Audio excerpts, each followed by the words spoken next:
1987, I had this professor in their elementary education classes, and she said, every kid deserves a reading journey. I'm like, oh my gosh, that's a great idea. So I came back home, I got a job, and now I was with, 10, 11, 12, 13-year-old kids, and I'm like, oh my gosh, what do I do now? So a friend of mine said, read The Book Thief, and I started reading it and went, oh, Marcus Zusak wrote an entire book just to say books save lives. And I cried for half an hour. I mean a legitimate bawling, like grieving the teacher that I was and how ineffective I was and how I didn't do what I should have done. Actually saying any words, right? I met Daphne through my new teacher mentor. It was my first year teaching, and I had 8th and 7th graders and was like, hey, I want to take you to this classroom. And we walked in and I was like floored because her kids were just like my kids, but they were all reading. She was coming into classrooms and saying, is there anything I can do to help you? And I said, what I really need is for my kids to not hate reading. They have no motivation whatsoever. She reached kids the way I sought to reach kids as a relatively new teacher. And I like to try things, so I tried it. And it worked. The way that I ended up teaching was introspectively. So my kids thought about themselves. They bounced the thought off of their ideas. So it taught them how to think. I found that most kids kind of stopped in 2nd grade because a very common practice is the teacher showing you pictures and words and you're like, yes, I can do it. Then in 2nd grade, the teacher takes away the pictures and then tells you just picture it in your mind. Now the pictures are gone and the child doesn't have any crutch left to use to develop the words in their head. So they get stuck. What's happening today is that we're going to have 2 kids who have not been successful reading. So we're trying to spark a little bit of light and finding a book that's in their vocabulary range and then igniting the connections.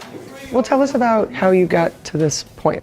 I feel like I did not feel like reading anymore. It just came to something that doesn't really excite me anymore. I'd get into a book and I'd read it for like a couple of days and then I would just like lose interest into it really quick.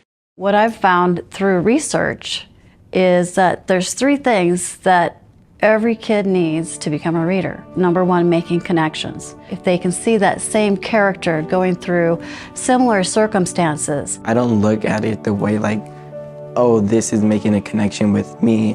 I normally just look at the movie or like read the book or whatever it is as just something like entertaining, like will it entertain me? These aren't separate from you.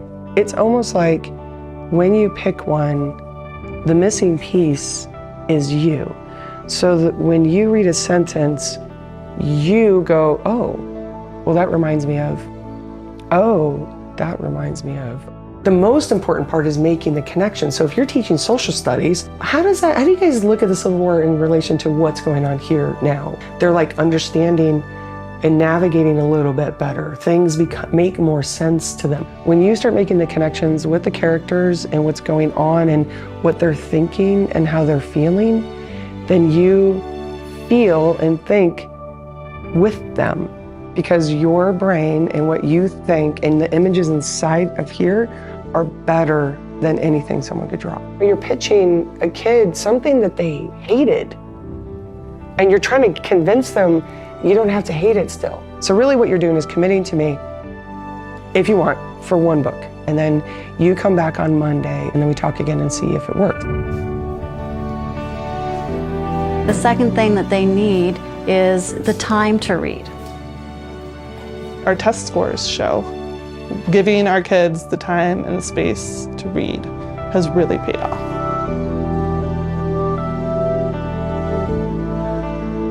He actually finished the book as soon as he left us last week. The bell rang as soon as I went back, so I was in 3rd period.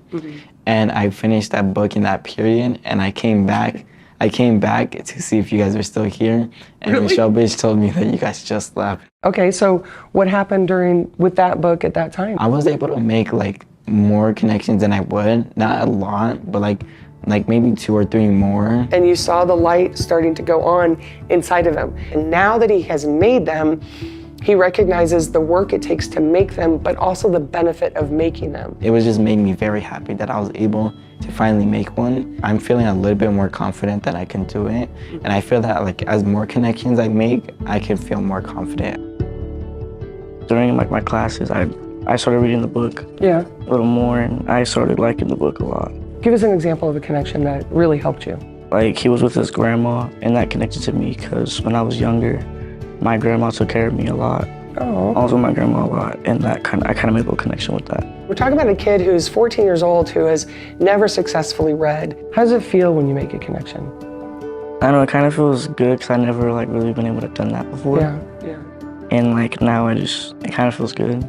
If he could just keep making those connections, he's gonna feel great. It's self-efficacy, your belief in yourself that you can do something. They feel empowered to read the word problems or read aloud in class or be a leader in class because they're able to do that through books. If a book can get a kid to caring about themselves, to looking at themselves, taking responsibility for themselves, it can happen in any school, in any home, anywhere at all. You just have to believe in books and in kids.